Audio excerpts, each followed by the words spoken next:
je vais présenter cette librairie qui s'appelle VectorBT qui permet de tester sa stratégie directement sur des données de marché. Une fois réalisé notre backtest, on va pouvoir avoir tous les ratios nécessaires. Par exemple, on va avoir le Kalmar ratio, le Sharpe ratio, on va aussi avoir les total trades, donc le nombre de trades. On va pouvoir voir le total return, le max drawdown et plein d'autres choses. Et on va pouvoir avoir des visualisations pour préciser nos stratégies, pour pouvoir zoomer sur les trades précis. Et comme on le voit, le cumulative return qui va nous donner la performance de la stratégie. VectorBT est très efficace pour faire des backtests réalistes. Donc on va pouvoir rajouter par exemple des frais, on va pouvoir rajouter des slippages. Si vous n'avez pas Python sur votre ordinateur, c'est pas grave, vous pouvez aller sur Google Colab et à ce moment-là, Google Colab permet d'avoir directement un environnement Python dans le cloud. Donc là, voyez, vous pouvez déjà commencer à coder en Python. Si vous faites print hello world, voilà, vous avez déjà Python en combien de secondes? Maintenant, on va installer les librairies. Pour faire ça, on peut directement taper dans la cellule, comme on le fait par exemple dans un terminal, yfinance, qui va permettre de récupérer des données de marché, et VectorBT, qui est le moteur du backtesting. On lance et à ce moment-là, ça installe dans l'environnement dans le cloud. Maintenant que c'est installé, on peut supprimer, recréer une cellule, et on va importer dans notre projet yfinance et VectorBT. Première chose, on va définir le ticker. Le ticker, c'est quoi? C'est simplement l'actif sur lequel on veut lancer le backtesting. Donc on a par exemple EURUSD, mais on peut aussi avoir le Nasdaq. Les tickers, on va pouvoir les récupérer sur Wahoo Finance. On va sur le site et on fait une recherche par exemple. On voit il y a Nvidia. À ce moment-là, le ticker c'est NVDA. Si on veut par exemple le Bitcoin, à ce moment-là, Bitcoin c'est ça le ticker.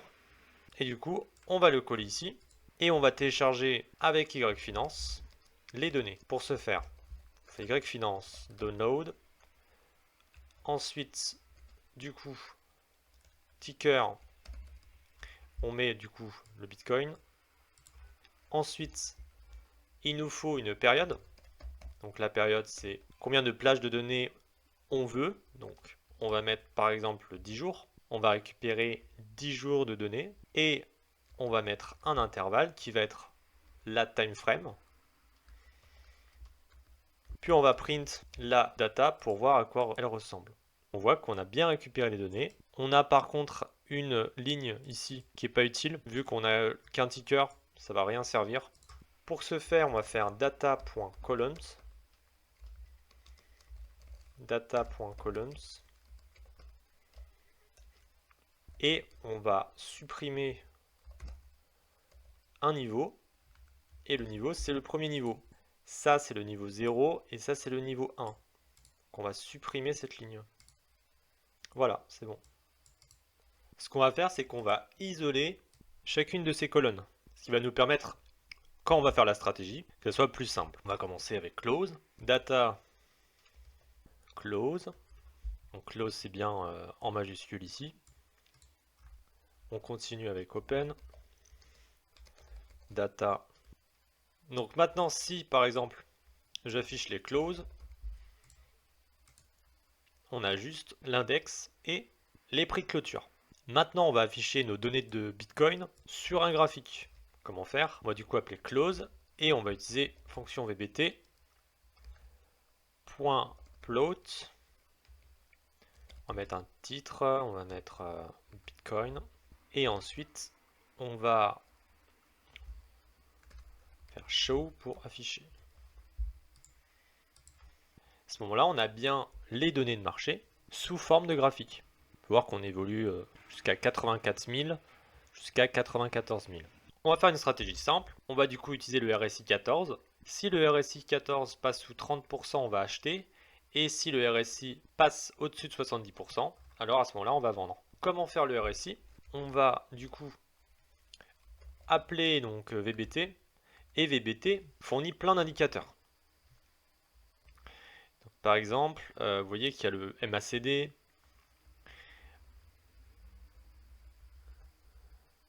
et il y a le RSI ici. Et ce qu'on va faire, on va utiliser run, ce qui va permettre de, en gros, calculer directement tout le RSI de la période. On met close, qui est nos données de marché. On va définir notre fenêtre et nous, on veut un RSI 14. Et pour afficher notre RSI, déjà, on va print RSI. Si on print RSI, on aura comme ça ce message. Nous, on veut afficher la liste. Pour ce faire, on va faire RSI.RSI. À ce moment-là, on voit qu'on a exactement pareil que les autres colonnes.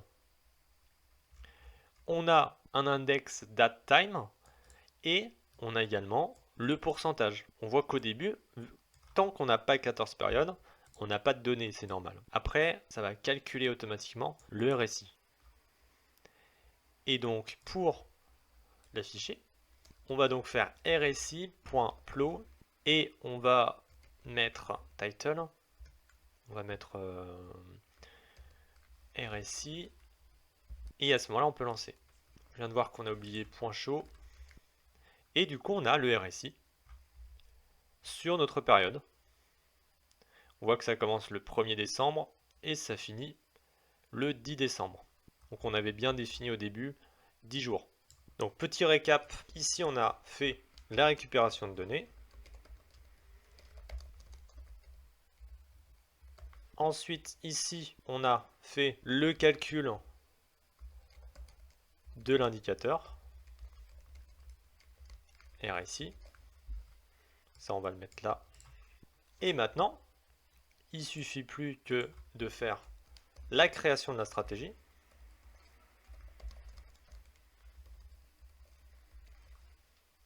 Pour ce faire, on va créer une fonction. On va appeler stratégie. Dans stratégie, on va récupérer le RSI. Pour chaque itération, pour chaque bougie, VectorBT va attendre si on doit rentrer en position, si on doit sortir en position, ou si on doit rien faire. Du coup, on va écrire pour les entrées et on va créer une condition qui va retourner une liste Panda Series de Boolean. Comment faire? On va créer une condition RSI, donc c'est la liste qu'on a vue juste au-dessus, avec du coup le RSI en deuxième colonne, et on va mettre si le RSI est inférieur, on a dit combien? À 30%. Pour les exits, on va faire RSI.RSI supérieur à 70. C'est ça, 70. On retourne entry exit et on a notre fonction de stratégie. Il suffit juste de l'appeler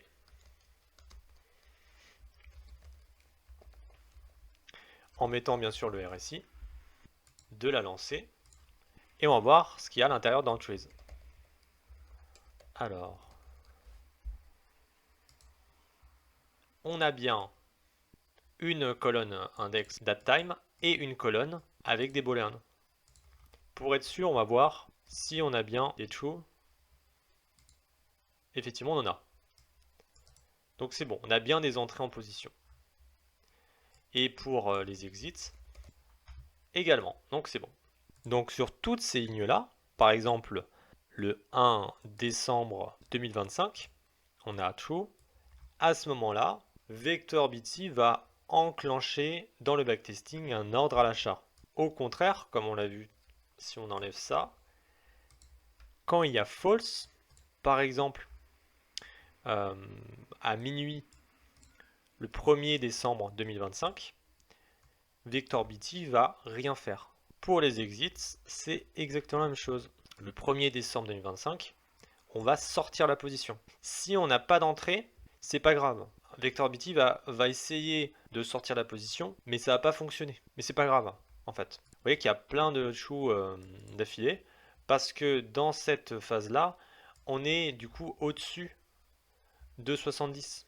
Là, si on laisse sur la liste entries, on va voir par exemple beaucoup de false et très peu de true. Et ici on peut voir également la même chose. Parce qu'en fait, la plupart du temps, comme on le voit ici, le RSI va évoluer entre 30 et 70 la grosse majorité du temps. Donc maintenant qu'on a notre stratégie, qu'on a nos listes préparées, on va pouvoir lancer le backtest. Pour ce faire, on va récupérer le backtest dans portefeuille et on va faire VBT, portfolio, et on va utiliser la fonction fromSignal. À ce moment-là, il y a plein de possibilités de paramétrage. Là, on va faire les plus importantes. Déjà, ce qui est obligatoire, c'est le prix. Donc le prix du Bitcoin. Ensuite, c'est notre liste d'entrée, celle qu'on vient de préparer. Et ensuite, notre liste d'exit, de sortie. Vous voyez? Et à ce moment-là, on comprend que toutes ces listes-là, ces trois listes-là, vont évoluer dans le backtest en parallèle. Et le backtest, en fait, il va faire ligne par ligne. Grâce à ces données comme ça, procédurales, on peut dire procédurales. Hein. Ensuite, on va définir aussi un init cache. Et on va mettre 100 000. Donc init cache, c'est l'argent du début du backtest. Et on va aussi mettre fréquence qui permet de calculer certains ratios, par exemple le ratio de Sharpe. Et la fréquence, on va mettre notre time frame. Et notre time frame, on avait mis 5 minutes. Pour trouver fromSignals et pouvoir voir tous les paramètres possibles, on est sur vectorbt.com. Et dans la barre de recherche ici, ça va être plus vite, on va écrire fromSignals. Voilà.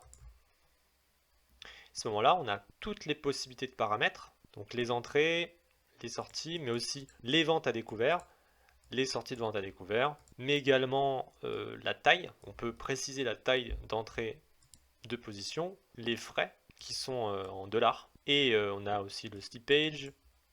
On a plein de choses pour permettre de faire un backtest qui soit le plus réaliste possible. Et c'est la puissance de cette librairie. À ce moment-là, on a bien mis tout ce qu'il fallait. On peut lancer le backtest. Pour récupérer les stats, on fait pf.stats et on va voir toutes les statistiques, la période de backtest, le total return, également les frais. Donc là, on n'a pas mis de frais, mais on peut très bien le rajouter dans les paramètres. Ensuite, on a le nombre de trades, 36, le win rate, profit factor, le ratio de Sharpe, le calma ratio, le sortie no ratio. On a déjà pas mal de choses. On va rajouter une visualisation plus graphique en faisant pfplot.show. À ce moment-là, on va juste élargir un petit peu plus pour mieux voir. On va mettre en largeur 1600 et en hauteur on va mettre 600.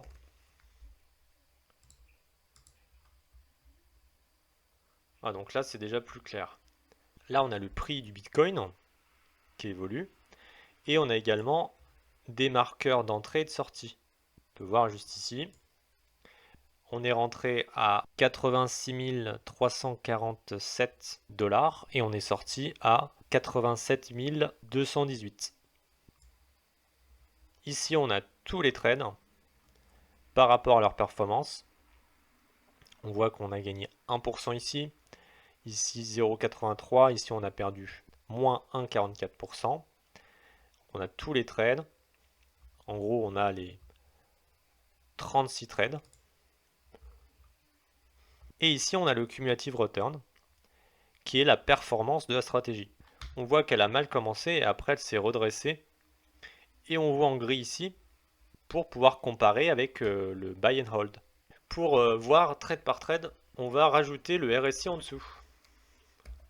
Comme ça, on va vraiment pouvoir détailler la stratégie. Mettre un titre RSI 14. Et on va utiliser les mêmes paramètres de taille. Alors là, j'ai mis un peu grand. On va mettre plutôt 200 ou ouais, 200 c'est bien, je pense. Voilà, ça c'est bien. Alors, on va zoomer cette période-là.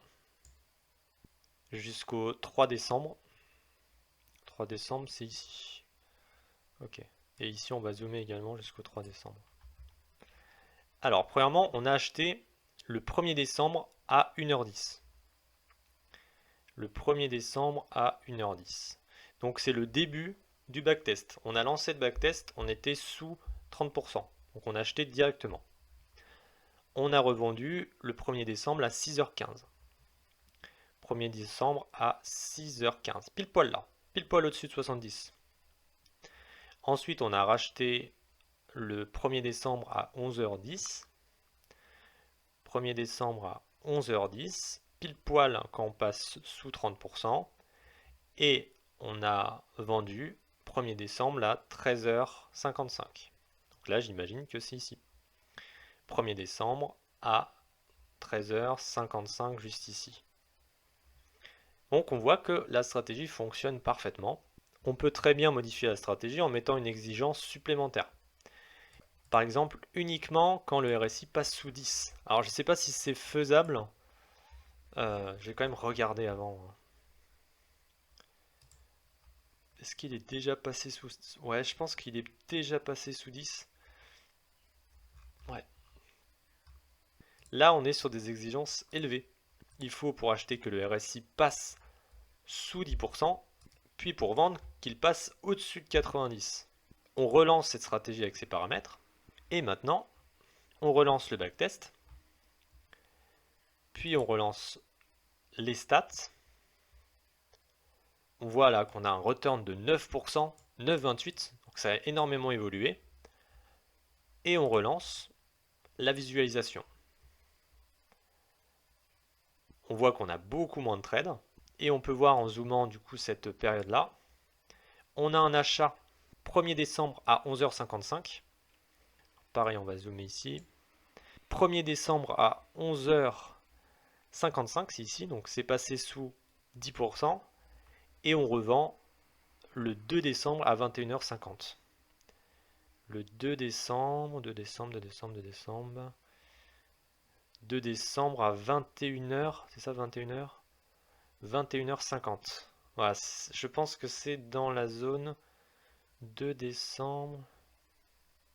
Ah, c'est ici, voilà. Donc là, ça a dépassé 90%. Donc là, tout de suite, on a beaucoup moins de trades. On voit d'ailleurs que là, après le 8 décembre, à 1h50, on n'a plus de trade. Et on a fait quand même un trade avec 6,29%, c'est celui qu'on vient de montrer, ce qui est énorme. Voilà, vous avez toutes les clés en main pour lancer vos premiers backtests. Si vous voulez plus de contenu, notamment le code de ce tutoriel, ainsi que d'autres articles qui parlent de plein de sujets de finance, de trading algorithmique, n'hésitez pas à aller sur mon site, le lien est en description, et on se retrouve très vite pour une autre vidéo.